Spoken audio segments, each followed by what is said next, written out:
একটা চরমনাই আছে এখানে, আর মনে হয় আরেকটা কি জানো গরিমার্কা নাকি খেলাফত নাকি একটা আছে, তো খেলাফত মানে তেমন একটা নাই এখানে। চরমনাইয়ের কিছু মুরিদ টুরিদ আছে, কয় আমরা যদি আমাদেরকে যদি এমপি বানান তাইলে আমরা উন্নয়ন এবং সন্ত্রাস মুক্ত কলাবাড়া উপহার দেবো, কয় না? ওই লোকটাকে চেনেন আপনারা? চেনেন? উনি আমার দলের লোক ছিলেন, এই বিএনপির লোক ছিলেন, আপনারা যে দলটা করেন। উনি এবার চরমনাইতে গেছে কেন জানেন? না কি লেগে গেছে জানেন?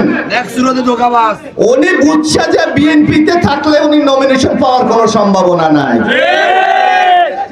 যাই লোকটা নিজের স্বার্থ দেখে উনি এখন চরমনাই গেছে যে কয় আমি ইসলাম কায়েম করব।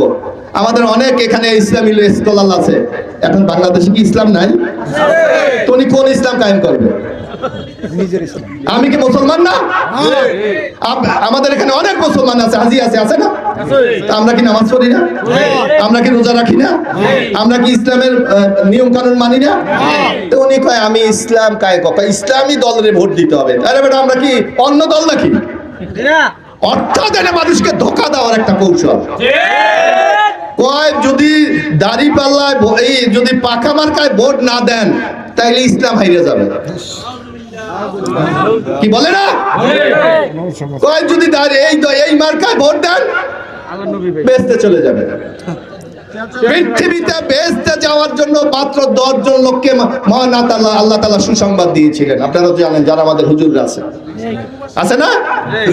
নবীজির আমলে 10 জন লোক শুধু সুসংবাদ পেয়েছিল পৃথিবীতে থাকতে, যে তাদের বেহেশত আল্লাহ তাআলা তাদের জন্য বেহেশত নির্ধারণ করে দিয়েছে।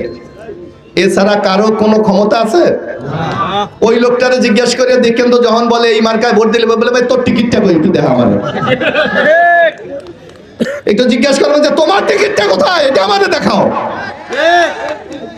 একমাত্র আল্লাহ ছাড়া কেউ বেহেশতের টিকিট দেওয়ার ক্ষমতা পৃথিবীতে রাখে না।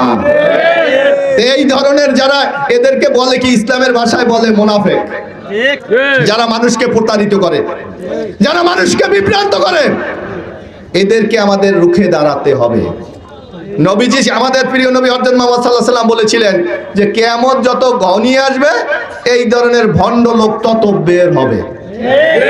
বলছে না? একজন দেখলাম বলতেছে কয় বিড়ি খাইয়া যদি আপনি দাড়িপাল্লায় ভোট দেন তাইলে নামাজ কবুল হয়ে যাবে। নাউজুবিল্লাহ। এগুলি কি মাওলানা? এগুলি কি ইসলামী স্কলার?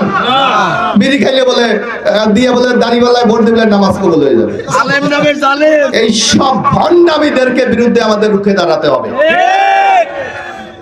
আপনারা, আমি একটা কথা বলি,